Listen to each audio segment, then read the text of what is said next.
Pues por mi parte sí sería mejor así, profesor. Ok, Brandon. ¿Quién otro opina?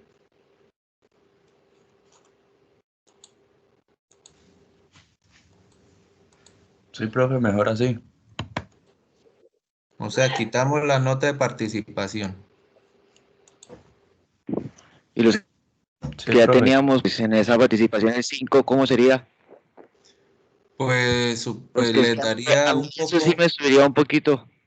les daría un poquito más de nota que los otros compañeros. Pues porque ustedes respondieron, ustedes colaboraron en el primer corte, pues uno no les puede quitar esa nota, ¿cierto? Entonces, si supongamos les quedó en 4 el corte solamente con el trabajo y la evaluación que se hizo, pues entonces le subiría algo más por la participación que tuvieron. Y así pues no afecto a los que les fue mal, a los que no participaron, a los que no estaban ese día en clase. Y pues eso no lo volvemos más a hacer, porque pues no me funcionó la idea.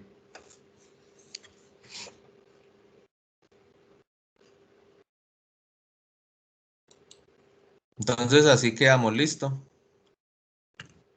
Sí, Sí, profe, profe. está bien así. Bueno, ok, muy bien. Hablando del trabajo, pues me hacen falta todavía creo que 4 personas, como es en grupitos de 2, 4 personas que tengo ahí el correo que no les he calificado, lo que es el trabajo. Entonces en el transcurso del día les llegará la nota a su correo electrónico y subiré ya las notas que son del 15 y del 20% para quedar pues a paz y salvo con ese pedacito que nosotros tenemos ahí. Haciendo un énfasis en el trabajo, pues les quería decir que siempre me preocupo porque muchos de ustedes todavía, imagínense, ustedes ya son de séptimo semestre, están a punto de salir y todavía no son capaces de hacer un objetivo. Los objetivos los hacen mal. Donde dice resumen del proyecto, colocan lo que no es. Donde está justificación y problema, nada que ver con lo que un formato de esos pide que se haga. No hacen proyecto, no hacen pregunta de investigación. En el marco teórico tampoco lo saben hacer. Entonces yo no sé qué va a pasar en el trabajo de grado porque de verdad que están demasiado deficientes lo que me presentaron. Solamente Valentina y Paula, los compañeros, Valentina, que fue la que envió el correo, Paula y los compañeros con los que están ellos, fueron los únicos que yo encontré un muy buen proyecto, que cumplen con todo lo que hay. Pero los demás bastante grave. Por ejemplo, si yo les preguntara a ustedes, para ustedes, ¿qué es lo que se hace primero en documentación de software? ¿Diseño del sistema o requerimientos del sistema? ¿Ustedes qué me dicen?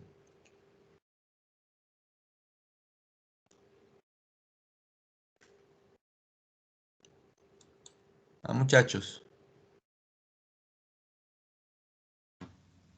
Repite la pregunta, profe. Para ustedes, ¿qué se hace primero en un proyecto de software? Cuando hablamos de documentación y todo lo demás. ¿Se hace primero diseño de software o requerimientos de software? Yo creo que Requerimientos, y ¿no? ya luego De se hace software. el diseño del software, ¿no? ¿Cómo, Brandon? Que yo creo que primero se hacen los requerimientos y luego sí se hace el diseño. Claro, eso es lo normal porque ¿usted qué hace con los requerimientos? Usted va a decirle al sistema qué es lo que debe tener y después hace el diseño, ¿cierto?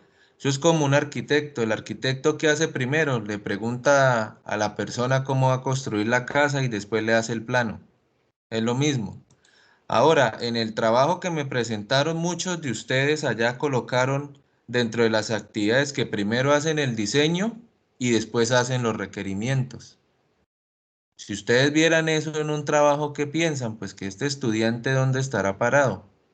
¿Por qué está colocando las cosas como no son? Y pues eso a qué conlleva, a que el resto del trabajo pues le quede mal hecho.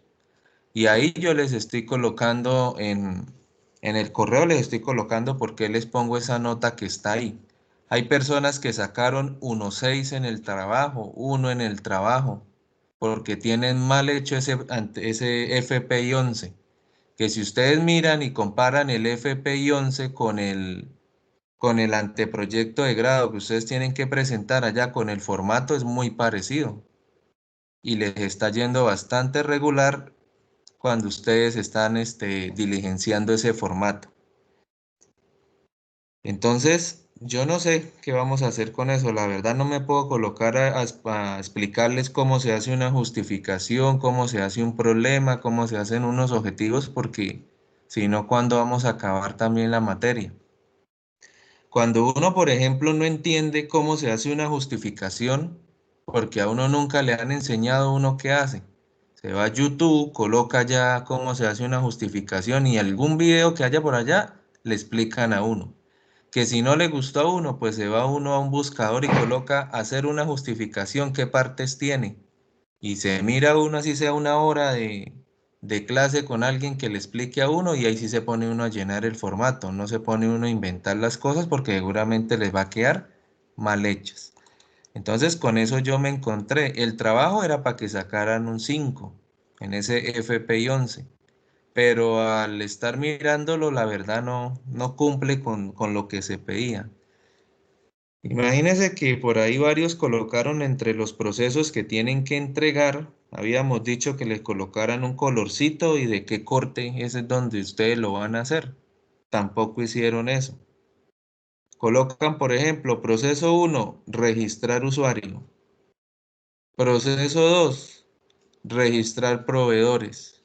Proceso 3, registrar cliente. ¿Ustedes creen que eso es un proceso? Que cada uno de esos tres es un proceso por aparte. Eso es un solo proceso, el registrar.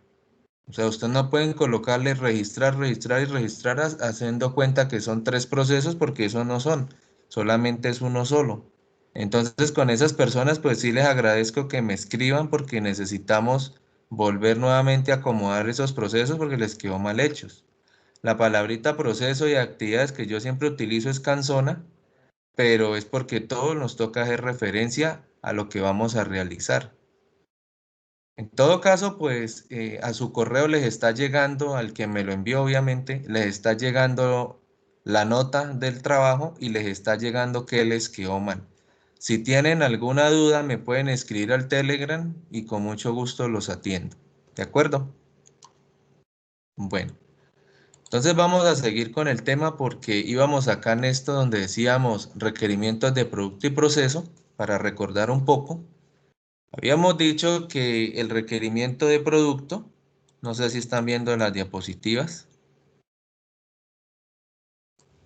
Sí, Sí, profe. profesor. Sí, ok. Que el requerimiento del producto es una necesidad. Y habíamos colocado pues allá en nuestro ejemplo que estábamos haciendo.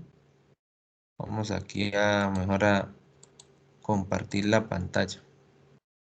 Habíamos colocado por acá en este archivo de requerimiento que teníamos, estábamos mirando qué era lo que se hacía, un ejemplo práctico de eso.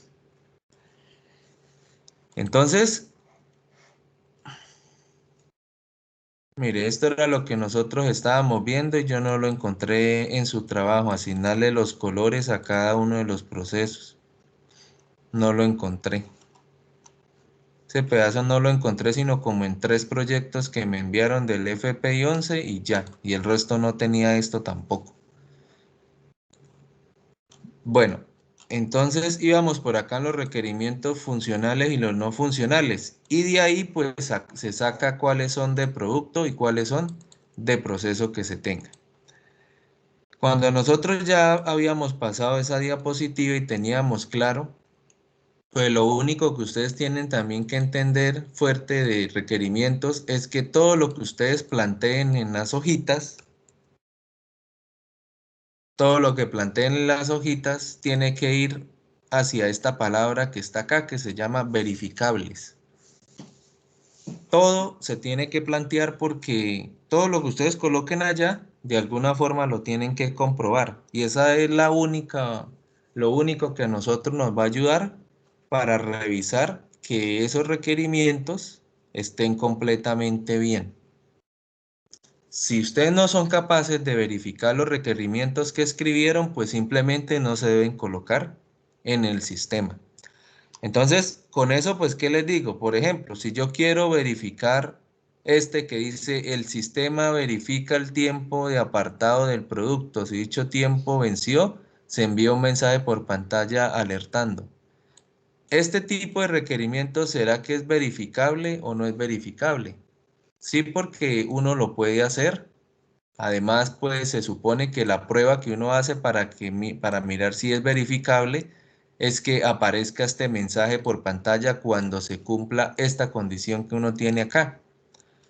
Entonces, con eso pues se dice que esos requerimientos son verificables, en este caso ese, y que de alguna forma uno puede expresarlo y colocarle un tipo de riesgo a esto que nosotros tenemos aquí, ya sea amarillo, rojo o verde, como nosotros lo habíamos visto anteriormente.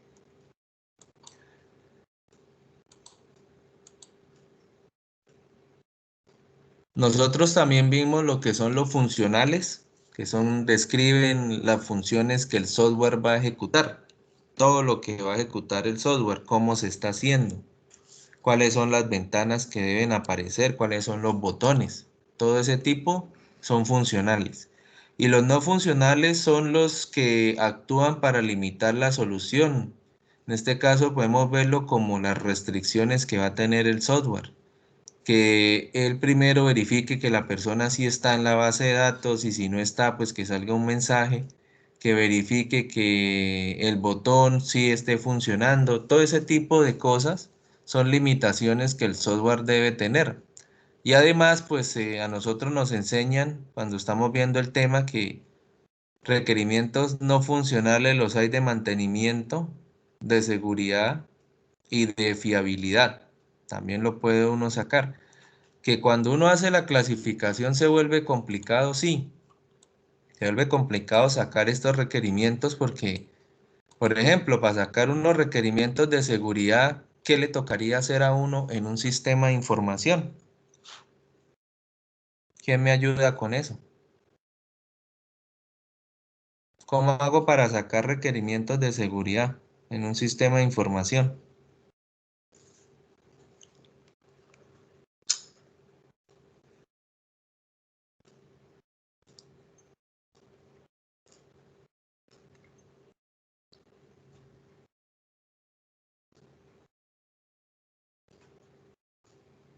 Ah, muchachos.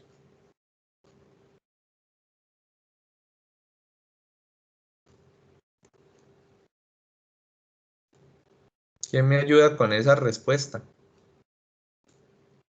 Profe, un ejemplo sería que solo el administrador tenga acceso al sistema. Nadie. Bueno, ok. Entonces, para sacar esos requerimientos, pues tendríamos que, por ejemplo, mirar el código fuente. Tendríamos que revisar las variables de entorno que nosotros pues le coloquemos a ese sistema. Nos tocaría también hacer varias pruebas para revisar si el sistema, cómo está de seguridad en Internet. Tendríamos que mirar con qué tipo de base de datos trabajar y cuáles son las variables de seguridad que tiene la base de datos que nos toca a nosotros implementar. Entonces, todo ese tipo de cosas, pues nosotros tenemos que ser muy claros cuando realicemos esos requerimientos de seguridad, porque no solo nosotros vamos a colocar el sistema es inseguro, sino por qué es inseguro y con cuáles requerimientos nosotros vamos a limitar que ese sistema llegue hasta cierta parte. Cuando sacamos los requerimientos de fiabilidad también es muy complejo sacarlos. Entonces, nosotros normalmente lo que hacemos es esto, lo que nosotros teníamos en el ejemplo, sacar requerimientos no funcionales, pero para que nos queden bien sacados nos tocaría dividirlos en mantenimiento, seguridad y fiabilidad de esos requerimientos no funcionales, que es lo que nunca hacemos nosotros. Pero cuando ustedes están en una empresa y los tienen a ustedes haciendo requerimientos, allá en esa empresa sí es obligatorio que ustedes hagan la división de eso, porque si no, después el sistema va a quedar con errores y seguramente ustedes van a tener un problema. Listo. Entonces con eso pues ya vimos lo que son los funcionales y lo que son los no funcionales, que es donde íbamos. Ahora aparece aquí un tema muy importante que se llama propiedades emergentes. Dice que dependen tanto de los componentes del sistema como las relaciones entre ellos. Cuando nosotros llamamos relaciones, ¿a qué se les hace a ustedes conocido? ¿A qué tema de sistema se les hace conocido esa palabra de relaciones? ¿A qué serían?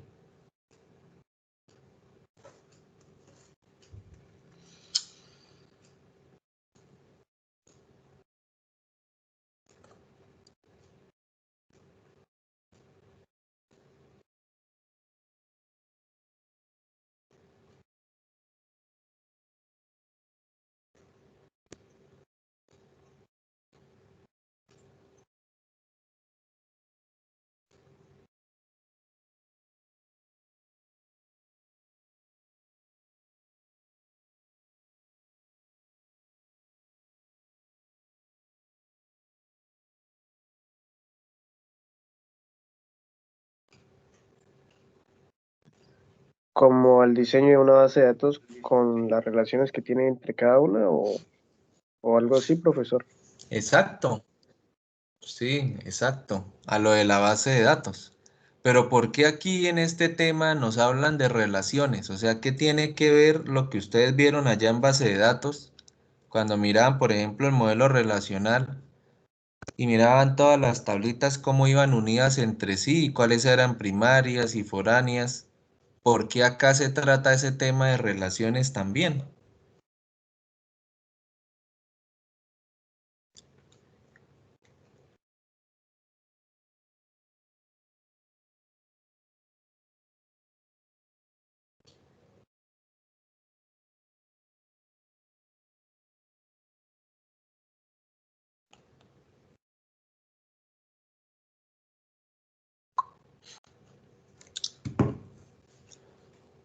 ¿Cómo? ¿Por qué creen que aquí también hablan de las relaciones?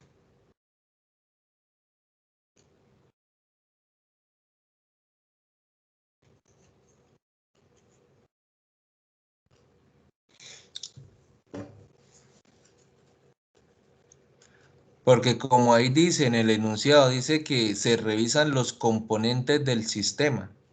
¿Qué quiere decir componentes del sistema? ¿Qué quiere decir? Supongamos que yo tengo un sistema para, bueno, supongamos una tienda virtual. Componente del sistema es que por ejemplo, ¿esto qué va a hacer? Va a ser el chat. Voy a programar un chat dentro de la tienda para que la gente me comunique conmigo. Esto es un componente. Ahora, este va a ser otro componente. Este componente que va a tener aquí por dentro. Entonces vamos a colocar, por ejemplo, va a tener los productos. Va a tener los productos. ¿Qué es otro componente? Pues otro componente, aparte de los productos que vaya a tener, ¿qué más debería tener por aquí? Vamos a colocar, por ejemplo, formas de envío. Eso sería otro componente. Entonces, cuando ellos hablan de componentes, ¿cierto? Que son cada cosita que nosotros tengamos por aparte en nuestro sistema, pues dice ahí que ellos revisan muy bien cómo funcionan las relaciones entre ellos. O sea, ¿cómo hago para relacionar el chat con los productos con la forma de envío y la forma de envío con el chat? Estas relaciones que nosotros tenemos acá y tenemos acá y tenemos acá lo que se conoce como la propiedad emergente. Ahora, si ustedes hacen una revisión más detallada de estos tres que tenemos acá, encontramos algo. Encontramos que, por ejemplo, este que tenemos acá de producto, cuando ustedes lo diseñan, cuando ustedes lo implementan y cuando ustedes lo implantan en un sistema, pues esto tiene un volumen. ¿Qué significa el volumen en un software? ¿Quién me ayuda con eso? ¿Qué significa cuando nos hablan a nosotros del volumen de un software?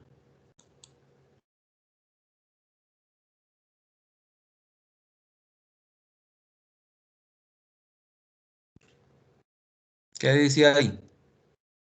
¿Qué es el volumen? Es el espacio total ocupado que varía dependiendo de cómo estén ordenados y conectados los montajes de los componentes. O sea que en pocas palabras podemos decir lo siguiente. Podemos decir que ese volumen que nosotros tenemos ahí equivale a decir como una especie de tener una versión. ¿La versión de quién? La versión del componente. Recordemos que si nosotros estamos trabajando con componentes, ¿cierto?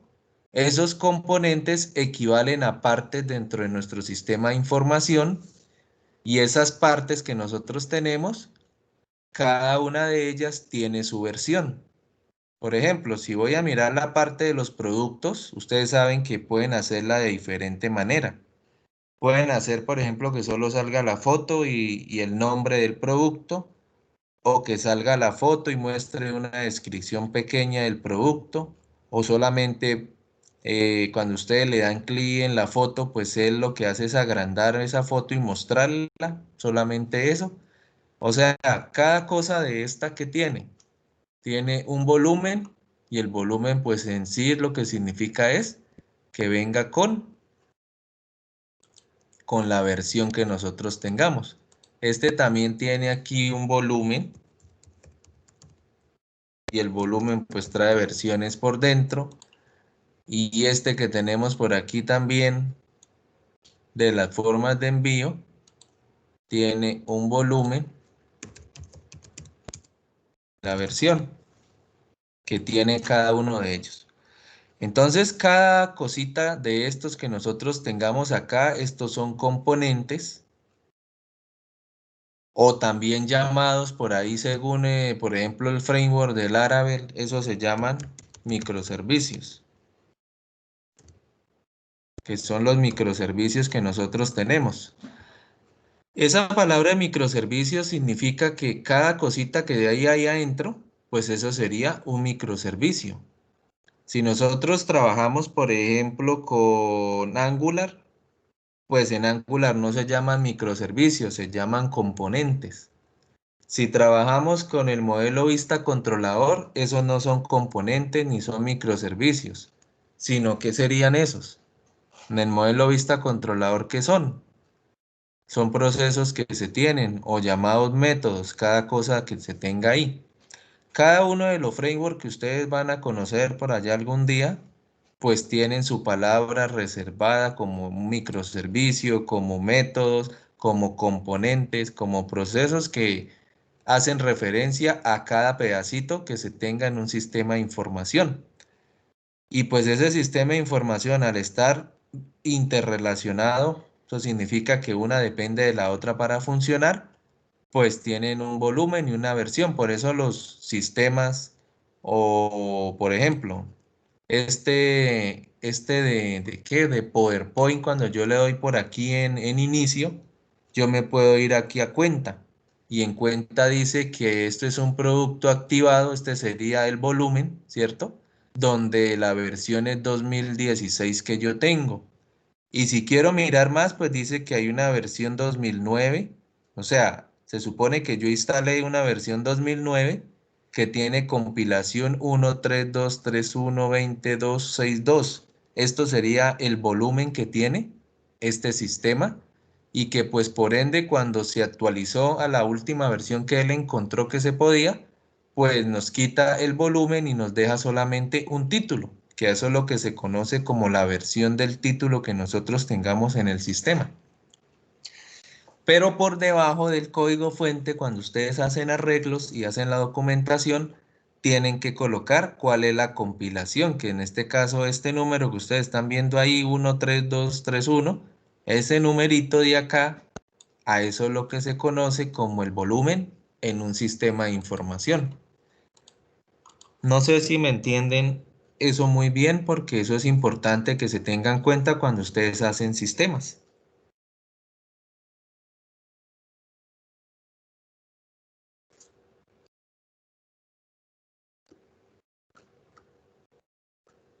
Ojo, porque eso se pregunta en el quiz, ¿no?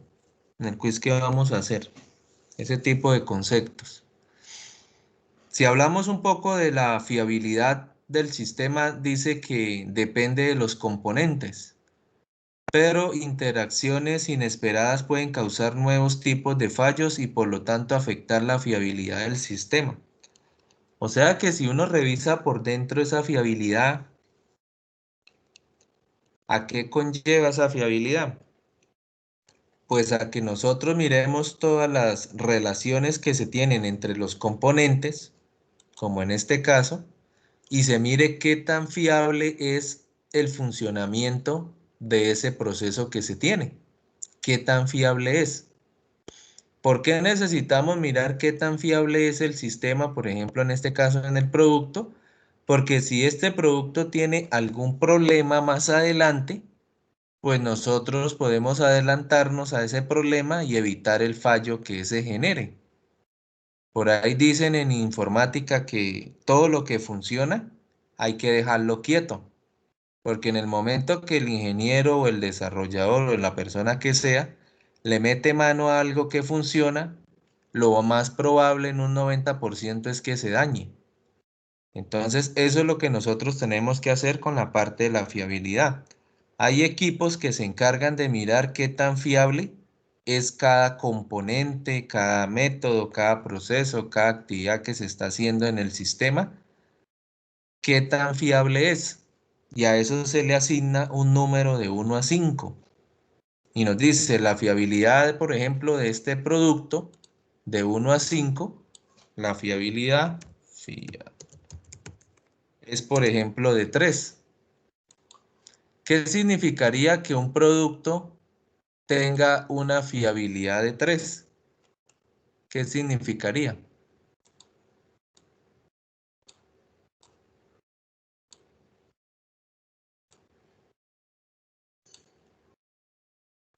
¿Qué significaría que tenga una Es fiabilidad regular de o 3? que al menos funciona, que no Que hay al que moverle menos nada. funciona. Exactamente. Ese al menos funciona. Bueno, vamos a decir aquí que 1 es mala y 5 es buena. Cuando nosotros miramos esa viabilidad, supongamos en 3, estamos diciendo que es una viabilidad que está por concerniente más o menos regular. Y si está regular, ¿qué nos toca hacer? Mejorar el volumen del producto. Aquí nosotros ya no estamos hablando del proceso como es, sino nos toca mejorar es el volumen, o sea, la versión del producto para que ese producto que estemos sacando salga con una fiabilidad de 5. La fiabilidad de 5 es que es aceptada por el cliente, es aceptada por los servidores, es aceptada por todo el mundo y se puede manejar sin tener ningún error y sin tener ninguna falla.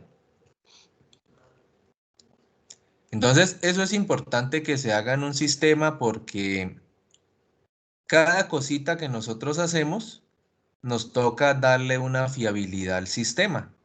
Y con eso, pues nosotros al final, cuando nosotros sumemos la fiabilidad, podremos de alguna forma decirle en general, darle una calificación a ese software que nosotros hicimos. Entonces, supongamos que este tiene una fiabilidad de 3. Vamos a ponerle aquí a este una fiabilidad. Vamos a colocarle, por ejemplo, de 2. Eso significa que está casi muy malo lo que estamos haciendo ahí. Esa implementación nos quedó casi muy mala. Y este tenga una fiabilidad, vamos a colocarle por ejemplo de 4. Recordemos que esto sale cuando nosotros aprendemos muy bien a realizar los requerimientos, a mirar las versiones, a mirar los volúmenes. Entonces luego saca uno la calculadora y dice, si el proyecto tiene 3 procesos y dentro de los 3 procesos ya hice todos los volúmenes que hay que tener en cuenta, pero cuando hice la fiabilidad, el primero sacó 3, el segundo sacó 4 y el tercero sacó 2, eso significa que mi sistema tiene una fiabilidad en promedio de 3. O sea, cuando salió 3 significa que está regular. Y como la fiabilidad del sistema está en 3, pues lo que va a significar con esto es que me toca arreglar una versión nueva del chat, una versión nueva del producto y una versión nueva de la forma de envío. Ahora, ustedes dirán, pero ¿por qué voy a arreglar una versión nueva del chat si está en 4? Porque nosotros siempre tendremos a que nuestra fiabilidad cuando se utilice el chat no sea 4, sino sea un 5. Si todo queda hecho con una fiabilidad de 5, pues ¿qué va a pasar con el producto que nosotros le entreguemos al cliente? No vamos a tener ningún problema. Y ningún problema, ¿qué significa? Pues que nuestra empresa o nuestra reputación va a ser 100% buena en todas partes. Entonces, de esa forma es que nosotros podemos sacar a cuánto equivale nuestro sistema.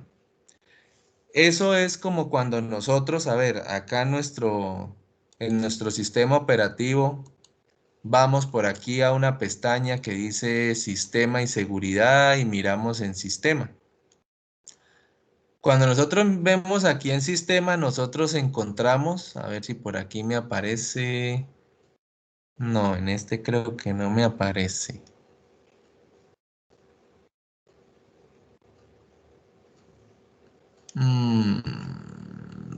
No, en este computador no me aparece. En el otro que tengo de escritorio sí me aparece. Hace aquí en Sistema que aparece un botoncito y me dice en ese botoncito que me haga una evaluación del sistema. Y ahí me aparece un puntaje y me dice el puntaje qué tan bueno es mi computador que yo tengo.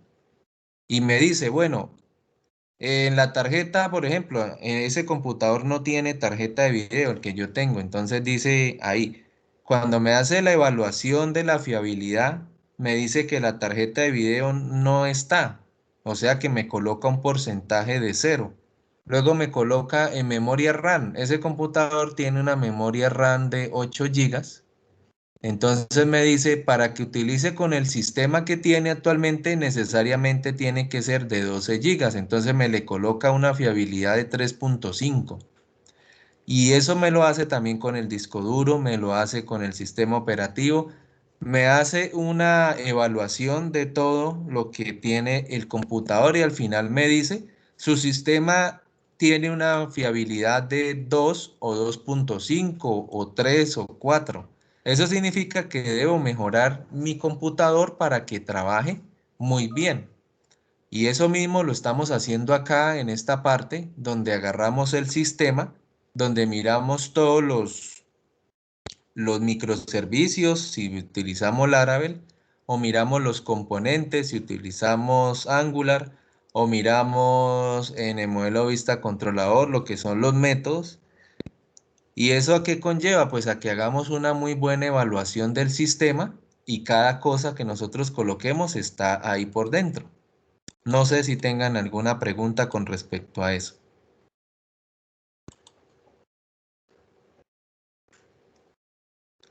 Mire, por ejemplo, Brandon, gracias Brandon, le agradezco que esté participando.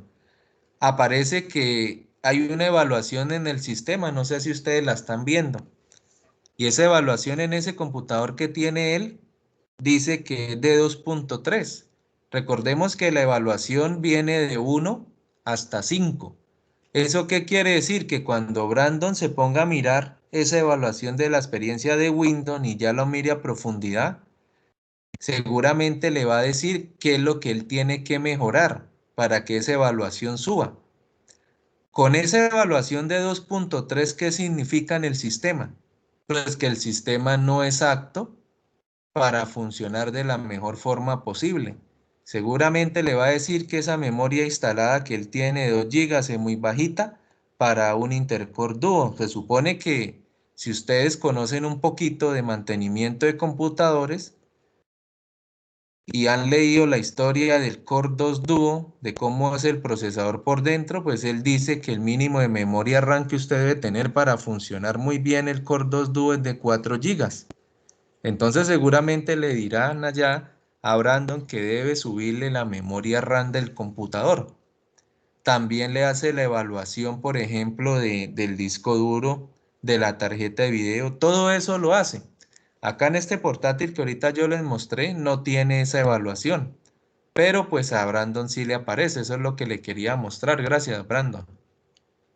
Eso que él está viendo actualmente ahí, pues nosotros cómo lo podemos ver también. Hay programas que nos permiten a nosotros hacer evaluaciones. No sé si acá tenga un programa de esos. Por ejemplo, este Crystal Dix, que no sé si ustedes lo conozcan. Este Crystal me dice, o me evalúa, mejor dicho, todos los discos duros que yo tengo en el computador, cómo están actualmente.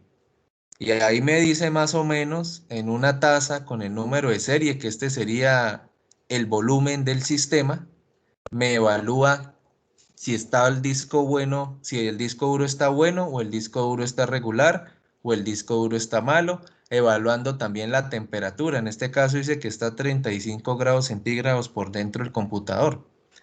Entonces fíjese que todo esto, en todos los programas que ustedes vean, si le doy aquí acerca de Crystal, pues aquí me aparece algo. Dice que yo tengo la versión 6.5.2. Esta versión que yo tengo acá se conoce como el volumen del sistema, que nosotros eso lo tenemos que colocar, que tiene un release de 2015, o sea que desde el 2015 no le hacen modificaciones a este software de Crystal Disk Info, no lo modifican, o pronto sea que yo no he instalado la última versión y que fue producida por Bechet.t y que es Open Source Channel. Esta es la licencia que tiene este software para nosotros. Entonces, cada vez que ustedes hagan un sistema de información y ese sistema de información ustedes empiecen a cambiarlo, tienen que ir también al mismo momento, ir cambiando el volumen, ir cambiando el serial, ir cambiando si es una versión estable o si no es una versión estable. Todas esas cosas pues vienen ahí. Fíjese que aquí dice versión 6, dice cuántas horas ha estado encendido, la velocidad de rotación del disco duro, el tamaño de buffer de la memoria. Ese tipo de cosas pues es lo que nosotros estamos aquí viendo en la materia, en esto. A eso se le conoce como volumen y se le conoce como una fiabilidad. No sé si tengan alguna pregunta de esto. Fíjese que hicimos un poco más práctico este tema porque es muy importante que ustedes lo manejen. Preguntas que se tengan actualmente de esto.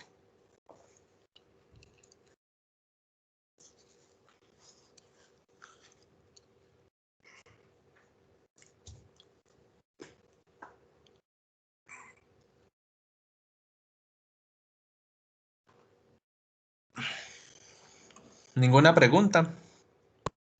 ¿No tienen ninguna pregunta? No, profe. Bueno, ahora vamos a hablar de la protección del sistema, su capacidad para resistir ataques. ¿Cuál es el ataque que casi siempre le hacen a una página web para tumbarla? ¿Cómo se llama? ¿Cómo se llama ese tipo de ataque?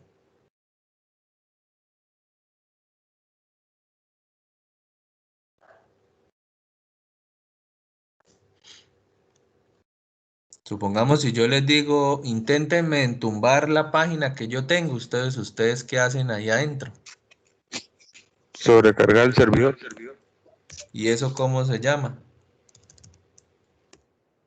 La verdad no me acuerdo cómo se llama ni cómo se hace, pero sí se puede así.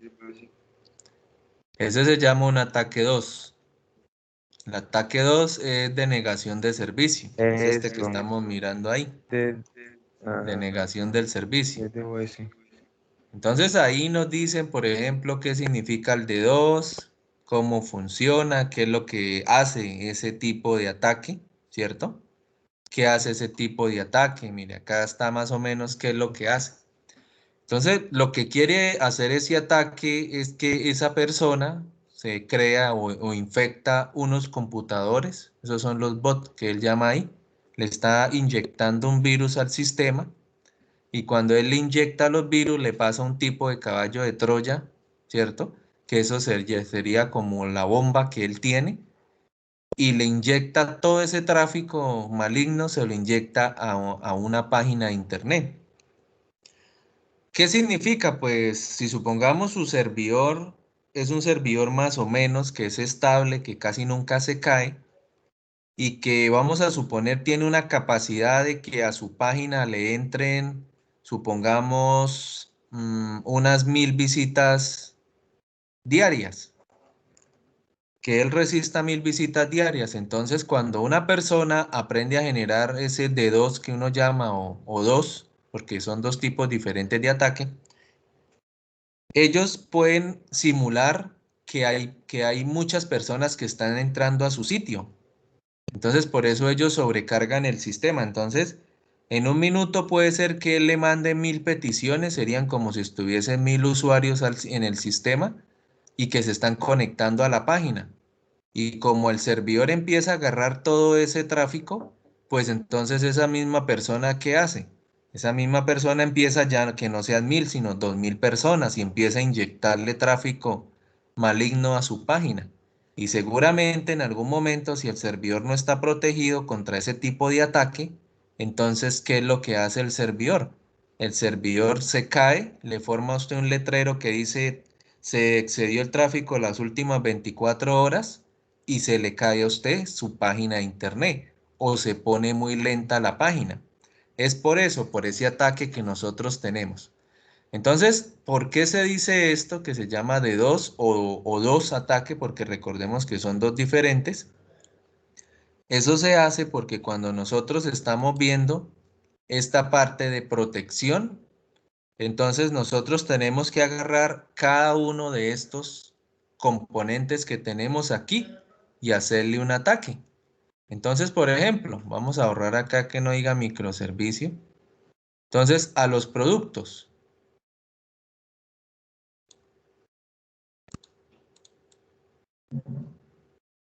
Si yo quiero hacerle un ataque de seguridad informática a esto, ¿ustedes qué harían para comprobar que sí tiene seguridad? ¿Qué se nos puede ocurrir con eso? Para que cumpla con la parte que estamos viendo nosotros. Nosotros estamos viendo esto, mire, se llama protección. Dice, la protección del sistema es su capacidad para resistir ataques. Es una propiedad compleja que no se puede medir fácilmente. Los ataques pueden ser ideados de forma que no fueron predichos por los diseñadores del sistema y así vencer las protecciones incorporadas. Entonces, si yo lo que quiero es evaluar si la página verdaderamente me está o si tiene protección contra los productos, ¿qué prueba yo puedo hacer? ¿Qué prueba podría yo hacer? Evaluación, Evaluación como qué. pues una prueba de evaluación, como lo que usted está diciendo, para saber la fiabilidad, Sí, ¿no? pero hablemos más en... Sí, claro, ahí nos toca hacer una prueba de evaluación, pero ¿qué tipo de prueba yo podría hacerle? O sea, ¿cómo ustedes probarían que yo sí le tengo protección al componente de producto? ¿Qué se les ocurre a ustedes?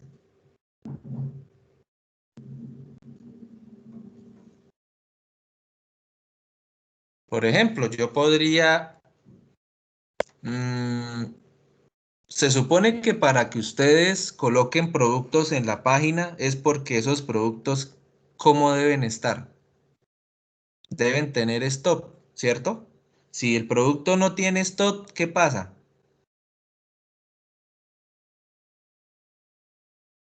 ¿Debería aparecer o no aparecer en el buscador? Debe Eh, aparecer, pero diciendo que no hay nada en el stock. Debería no aparecer en la página. ¿Por qué? Porque qué tal que nosotros tengamos 80 productos que estemos vendiendo en nuestra empresa y de los 80 solo tengamos uno disponible. Y si ustedes se ponen a mostrarle al cliente todos los 80 y todos dicen, no lo tenemos, no lo tenemos, no lo tenemos, ¿qué va a pensar el cliente? ¿Qué iría a pensar el cliente que ingresa a mirar los productos de su empresa? Pues que la empresa no tiene nada. Que no tiene nada y el cliente no vuelve porque dice esta vaina pues nunca tiene nada. Mientras que ustedes solamente muestran los productos que tienen, entonces, ¿qué hace referencia con eso? Que dicen, ah, mire, si yo voy a comprar este producto es porque está disponible, entonces lo compro. Entonces el cliente siempre va a venir.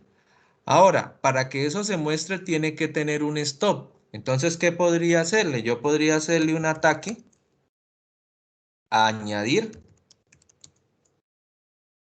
al carrito. Por ejemplo, si hablamos de una página de productos de venta en línea, entonces yo puedo hacer de alguna forma mediante una inyección SQL, ¿cierto? Podría hacer un ataque donde añada al carrito, por ejemplo, 50 productos. Yo le puedo decir, añádeme 50 productos al carrito. Productos. Añádame 50 productos al carrito, cuando en realidad ¿cuántos productos aparecen? Supongamos que ustedes sean los dueños allá de lo que estamos hablando y solamente ustedes tienen 2 televisores, pero yo puedo añadirle 50 productos al carrito. Y si sí se los añade al carrito, es porque ese sistema, la parte de la seguridad informática en ese componente está mala. Entonces ahí es donde yo paso a mirarle y decirle, ah, pero como sí me permitió, entonces yo le voy a dar una fiabilidad de 1. ¿Qué significa eso? Pues que mi sistema, dentro de ese componente y dentro del volumen que estamos tratando, pues tiene reputación mala. O sea que me toca decirle al desarrollador, venga chamo, ¿usted por qué me hizo de esa forma ese producto así? Mire que con esta inyección logré meterle 50 al carrito cuando ustedes no tienen. Entonces, ese es uno de los problemas. Entonces ustedes dirán, ¿y qué pasa si yo le meto 50?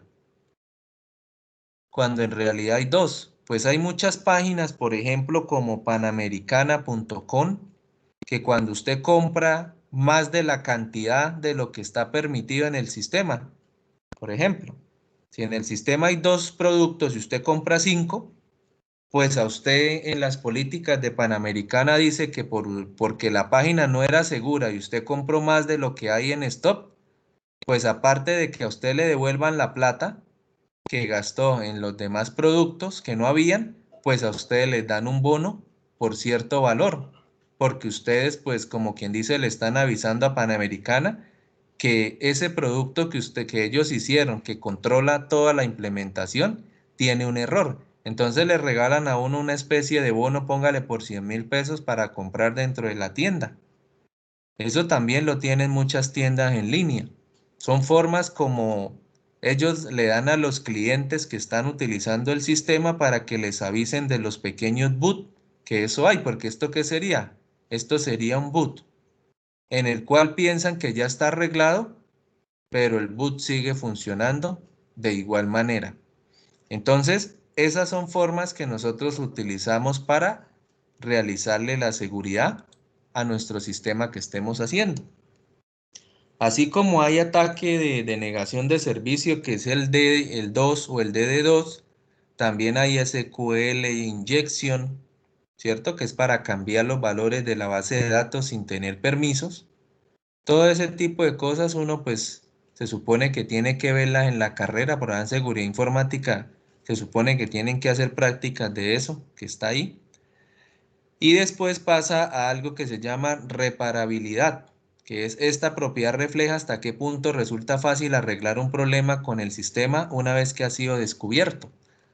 Entonces, esa reparabilidad, si nosotros hablamos de ese ataque, ¿cómo se podría hacer? Ustedes que ya vieron base de datos, ¿cómo podrían quitar ese boot de que ustedes puedan añadir más productos al carrito de los que tiene realmente la tienda? ¿Cómo podrían hacer ese tipo de cosas? ¿Quién me regala ese concepto?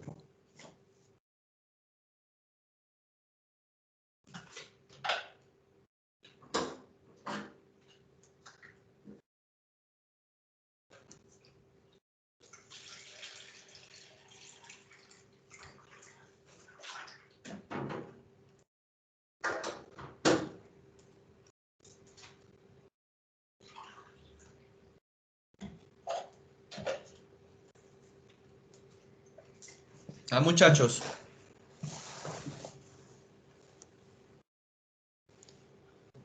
Ustedes que vieron base de datos, ¿cómo yo puedo arreglar ese tipo de problema? Para que ya no tenga fiabilidad 1, sino la pasemos, por ejemplo, a 4.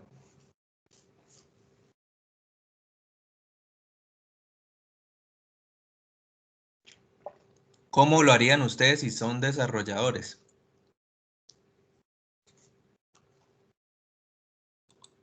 ¿Están aburridos ya con la clase? No, profe. Ah, bueno, entonces,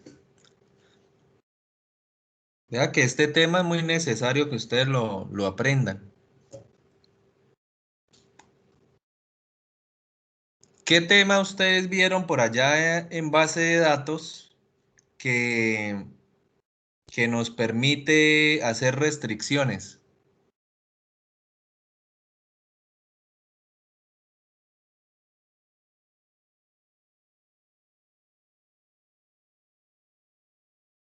Ustedes ya vieron base de datos 1, ¿cierto?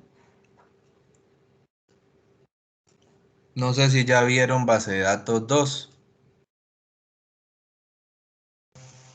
No, señor. Bueno, ustedes vieron por allá algo que se llama disparadores o los famosos No, trigger. profesor, yo no lo he visto. ¿No han visto? Bueno, entonces seguramente ustedes van a ver esos disparadores en base de datos 2, porque si en la 1 no se los enseñaron, en la 2 se los tienen que enseñar. ¿Para qué sirven los disparadores? Como dice ahí, para disparar. ¿Qué significa disparar? Pues es como prender ustedes una lámpara en su casa. Es el switch de prender. O sea que cuando se va a hacer una restricción en su sistema y ustedes tienen un disparador, él verifica con una consulta que ustedes tengan o algo que ustedes le coloquen, alguna restricción, él verifica esa restricción antes de ejecutar la consulta de inserción a la base de datos o antes por ejemplo, de buscar en una base de datos. Para eso es que se utilizan lo que son los triggers allá. Entonces, ¿nosotros qué haríamos? Pues que antes de que ustedes puedan añadir los 50 productos a su carrito, el trigger que debería hacer, pues verificar que ustedes sí tengan ese stock disponible, si no, no lo debería mostrar. Entonces, a veces, ¿qué es lo que pasa? A veces cuando ustedes tienen, por ejemplo, cuando ustedes mismos están implementando un sistema, aquí aparece así. Vamos a ver si encuentro por aquí un dibujito. Ah, no está. Bueno, entonces hagámoslo aquí. Aparece algo que ustedes tienen por acá, por ejemplo, yo voy a colocarlo así, voy a colocarlo mejor negrito. Este es el más, ¿cierto? Por aquí aparece el menos. Y aquí adentro, ¿qué aparece en esta cajita? ¿Qué aparecerá ahí adentro en esa cajita? La El cantidad de numerito, ¿no? productos. La cantidad de productos, ¿cierto? Entonces, este signo más que ustedes ven acá, ese signo que nosotros tenemos, pues ustedes le pueden ir diciendo, me va a comprar un televisor, entonces le dan en el signo más. Listo. Me voy a comprar 2 televisores, le dan en el signo más, me voy a comprar 3 televisores. Cada vez que él está haciendo esto, está añadiendo, porque eso significa añadir al producto, pues ¿qué es lo que está haciendo él internamente? Está ejecutando, por ejemplo, ejecutando el disparador y verificando con ese disparador. ¿Qué me está verificando? Que sí haya productos disponibles de los que ustedes tengan. ¿En dónde? En la base de datos cargado. Por eso cuando, por ejemplo, si ustedes en la base de datos colocaron 2 productos y la persona le dio 2 veces clic al más, pues este 1 pasó a ser 2 y cuando la persona le va a dar otra vez clic al más, pues ese más se desactiva. Se desactiva, ¿por qué? Porque ya no hay más productos en la base de datos. Entonces se ejecutó allá el disparador y se ejecutó, por ejemplo, el código de JavaScript que ustedes tengan al mismo tiempo y me permite hacer restricciones en ese sistema. Entonces son formas en las que de alguna u otra forma ustedes pueden realizar una validación de seguridad a su sistema. Eso sería una prueba. Si yo tengo esa prueba y tengo que al ejecutar el disparador me controla bien la cantidad de productos que yo tengo, entonces la fiabilidad ya no va a ser 1, sino la fiabilidad ya va a ser, por ejemplo, pongámosle un 5 completo, que debe tener. ¿Por qué? Porque encontramos que al hacer esa prueba, el sistema cambió y se volvió fiable.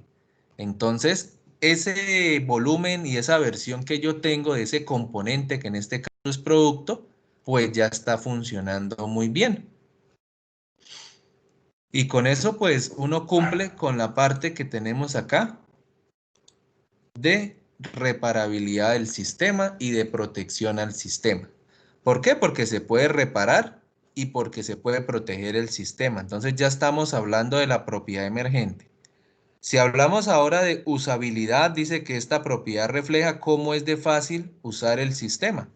Entonces aquí, ¿qué hace uno? Normalmente para nosotros que somos los desarrolladores, cuando ustedes hacen un sistema, para ustedes todo es perfecto. Ustedes se sienten hasta orgullosos de lo que hicieron porque les parece muy bonito. Pero la mejor forma de ver si esa propiedad emergente sí se está cumpliendo y si su sistema sí tiene muy buena usabilidad, ¿cuál es? Dárselo a una persona que nunca lo haya visto. Por ejemplo, si yo tengo mi tienda online y quiero saber si de verdad es fácil para la gente, pues se la doy, por ejemplo, a mi hermano y le digo, venga, métase a esa dirección y simule que usted va a comprar un producto. Si ustedes son capaces de llevarle, por ejemplo, en vivo la secuencia a su hermano, a su tío, a su mamá, a su papá, a un amigo y que el amigo sea capaz, por ejemplo, de comprar algo, es porque la tienda va a ser en porcentaje alto, va a ser muy fácil para cualquier persona para que compre las cosas.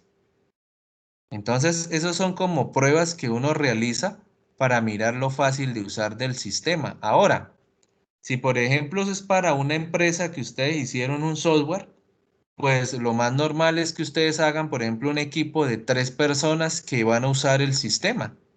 Y a las 3 al final las van a entrevistar y les va a decir qué le pareció el sistema, qué no le gustó el sistema, si le parece fácil de usar o no le parece fácil de usar.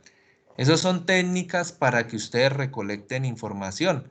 Puede ser una entrevista, puede ser una encuesta, un análisis de población.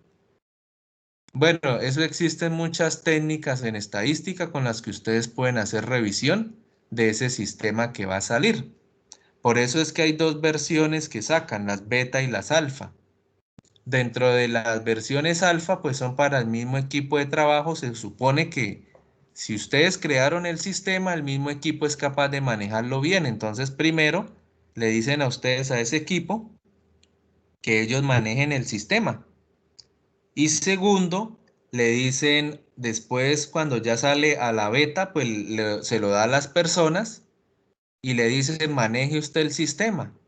Y si le gusta, pues denos unas estrellitas.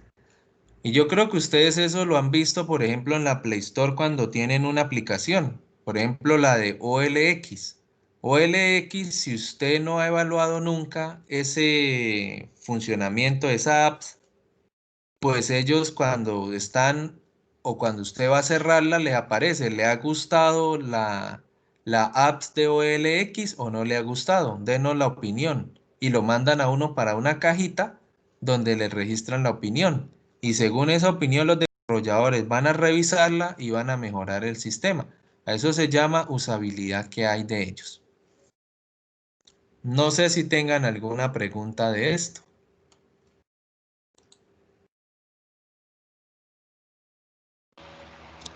No, señor. Bueno, hasta ahí está muy clarito. ¿Cómo se llama eso? Se llama propiedad emergente. Listo. Ahora aquí pasamos a lo siguiente.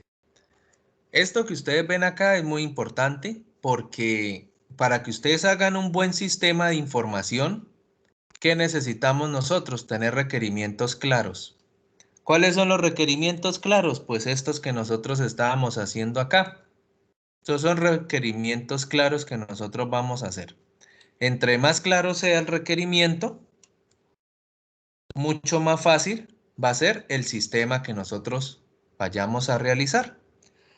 Entonces, en un trabajo que ustedes presentaron, en el trabajo del FPI-11, por ahí vi un grupo, no me acuerdo de quién es, que van a hacer modelado de 3D de algo que se llama procesos industriales.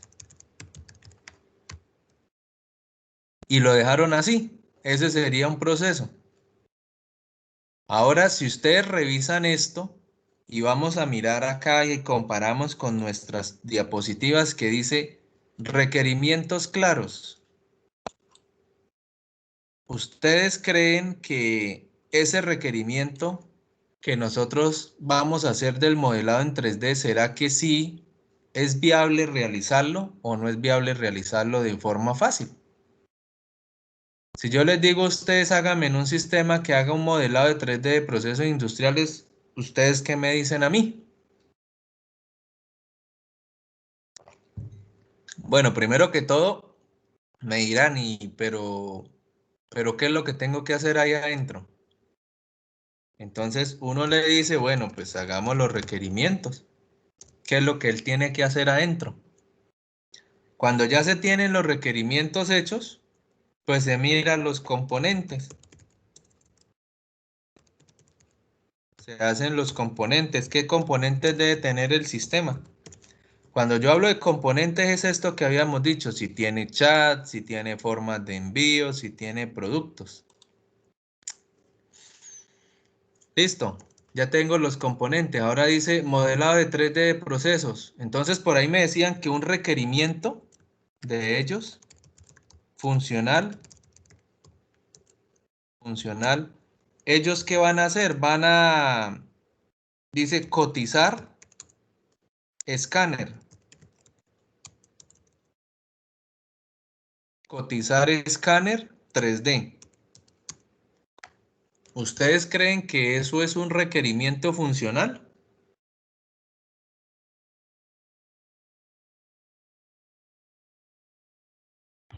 No, señor. No, ¿cierto?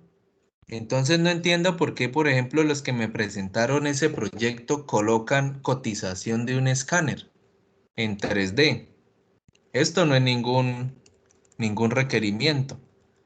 Además, a mí me suena que si ustedes van a cotizar un escáner 3D, pues, y seguramente a ustedes también les suenan, es que van a comprar ese escáner. Imagínense cuánto vale un escáner en 3D. O sea que cuando yo les pida el trabajo en el tercer corte, me tienen que mostrar ese escáner 3D que compraron, porque ustedes están diciendo que ustedes lo van a cotizar y lo van a comprar. Pero en todo caso, eso no sería un requerimiento funcional. Entonces, por eso es que dice acá nuestra diapositiva que los requerimientos deben ser claros. que además se debe evitar la ambigüedad. ¿Eso qué significa? Requerimientos que sean muy parecidos o que sean iguales, se tiene que evitar. Si es posible cuantificarlos en porcentaje, mejor. Y aparecen ahí abajito en la gráfica unos colores. Esos son el nivel, pongámosle así de, es un nivel, pongámosle de riesgo que hay para realizar cada uno de esos requerimientos que se tienen. Esto impide una interpretación subjetiva de los requerimientos, o sea que si ustedes no los tienen muy claros, si los tienen ambiguos y si no es posible cuantificarlos, pues ¿qué va a pasar cuando ustedes hagan la interpretación subjetiva de los requerimientos? Van a quedar cortos y lo más normal es que el sistema les quede mal diseñado. Entonces, esos son los problemas que se tienen actualmente y por eso es que dice que esto debe quedar muy claro cuando se esté haciendo el sistema.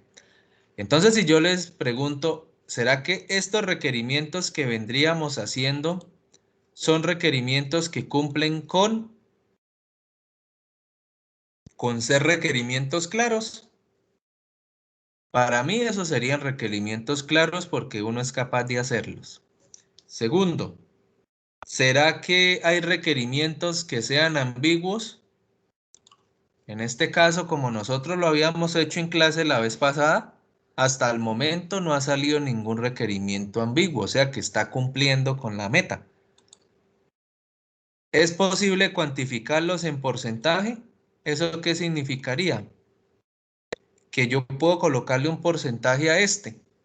El sistema verifica en la base de datos si el número de unidades no existe en inventario, muestra un mensaje de número de unidades no disponible. A esto yo le puedo colocar un porcentaje. Yo, por ejemplo, le puedo decir, este tiene un porcentaje del 10%.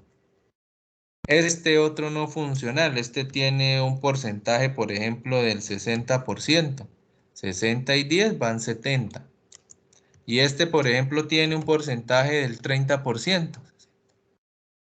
Y con eso me quedó el 100%. Entonces, aquí que estoy diciendo que el más importante para realizar es este. El menos importante es el de 10% y el que está en la media sería de un 30%. Con eso estoy cuantificando los requerimientos. Ahora me toca que mirar, ¿será que este 60% que yo tengo acá es verificable? Si ese requerimiento es verificable, entonces puedo hacerle este porcentaje de 60, o sea, se lo puedo dejar y le puedo asignar un color. Si son verificables, ¿para qué? Para que más adelante pues esos requerimientos me hagan que el sistema funcione de la mejor forma posible. Y con esto tenemos ya listo este pedazo. Ahora viene por aquí y ya entramos a algo mejor. Requerimientos de sistema, condiciones técnicas necesarias para el funcionamiento de un programa de software.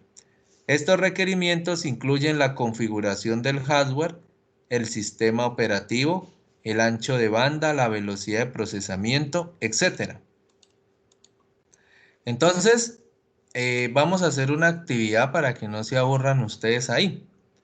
Vamos a hacer lo siguiente.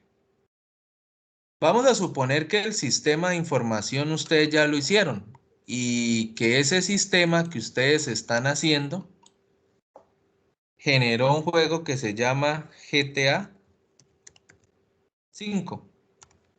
Generó un videojuego que se llama GTA 5. Listo. Entonces vamos a mirar lo siguiente, vamos a mirar qué requerimientos de sistema necesita ese juego para funcionar. Hacemos ese con el GTA 5 y hacemos ese, por ejemplo, con, vamos a mirar ¿con quién? Con Eclipse. Creo que se escribe así Eclipse. Bueno, vamos a mirar cómo se escribe Eclipse.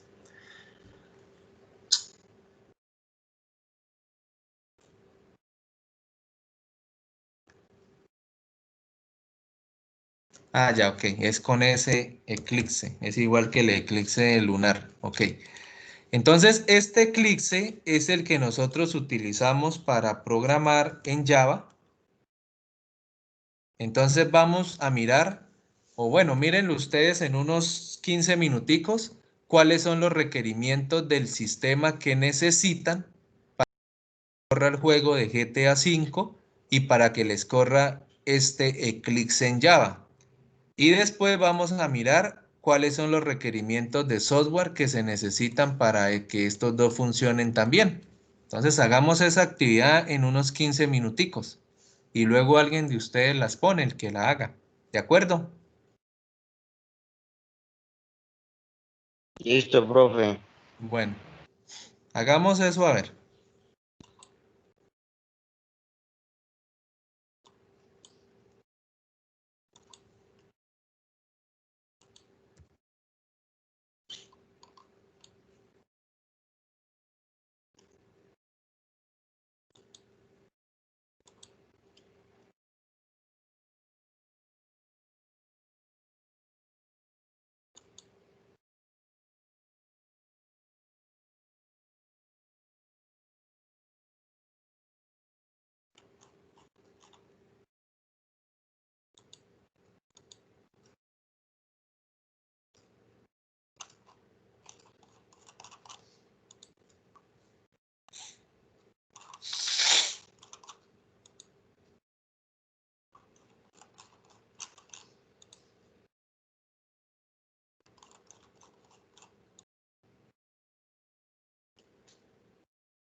¿Ya acabaron de hacer la actividad?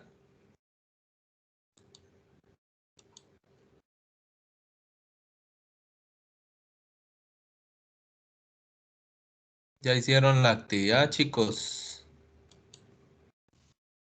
No, profe. Ya, bueno, ¿nos puede explicar la suya? No, que le dije que no, profe. Ah, ok. Bueno, te vamos a dar otro ratico.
No sé si tengan alguna pregunta de lo que hemos visto hasta el momento.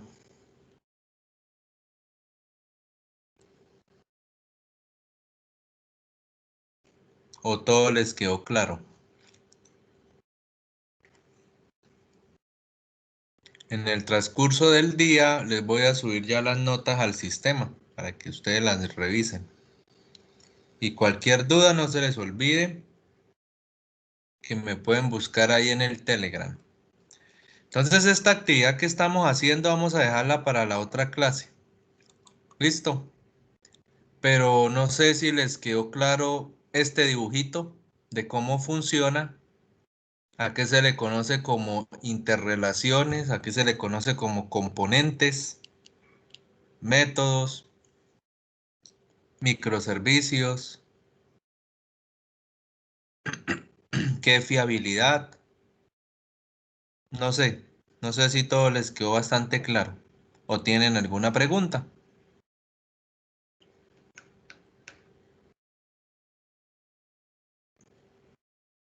¿Ninguna? No, profe, todo quedó claro.